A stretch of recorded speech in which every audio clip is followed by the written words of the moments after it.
বাংলাদেশ শিশু হাসপাতালে যে কার্ডিয়াক ইউনিটে যে আইসিইউতে আগুন ধরেছে সেখানে কিন্তু গতকালই আমরা দেখেছি যে সেখানে ভর্তি রোগীদের কিন্তু খুব দ্রুত ভেন্টিলেটর সহ পাশে যে অবস্থিত জাতীয় হৃদরোগ ইনস্টিটিউট সেখানে কিন্তু শিশু ইউনিটে ভর্তি করা হয়েছে এবং আজকে সকালে কিন্তু হঠাৎ পরিদর্শনে আসেন স্বাস্থ্যমন্ত্রী এবং তিনি কিন্তু সেখানে যে জায়গাটিতে পুড়ে গেছে বাংলাদেশ শিশু হাসপাতালের কার্ডিয়াক ইউনিটের আইসিইউ যে জায়গাটা সেখানে কিন্তু পরিদর্শন করেন এবং তিনি সেখানে থাকা ডাক্তারদের সাথে কথা বলেন। তিনি তাদেরকে জানান যে এই যে ক্ষতি হয়েছে এটা আসলে অনেক ব্যয়বহুল যন্ত্রপাতি ক্ষতিগ্রস্ত হয়েছে, আগুনে পুড়েছে। আপনি জানেন যে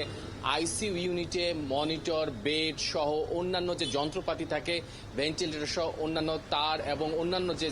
জিনিসপত্র বা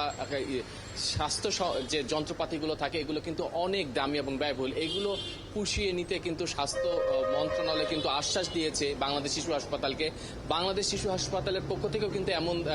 দাবি জানানো হয় স্বাস্থ্যমন্ত্রীর কাছে, কারণ আপনি জানেন যে এটি একটি স্বায়ত্তশাসিত হাসপাতাল, এখানে সরকারেরও কিছু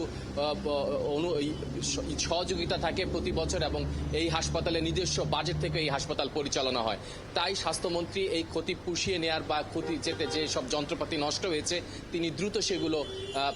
প্রতিস্থাপনের অঙ্গীকার করেন এবং আশ্বাস দেন। এবং আপনি এই ছাড়াও কিন্তু এখানে যে কার্ডিয়াক ইউনিটটা শুধু বন্ধ আছে, এছাড়া কিন্তু এখানে যে শিশু হৃদরোগ নিয়ে যারা এসছেন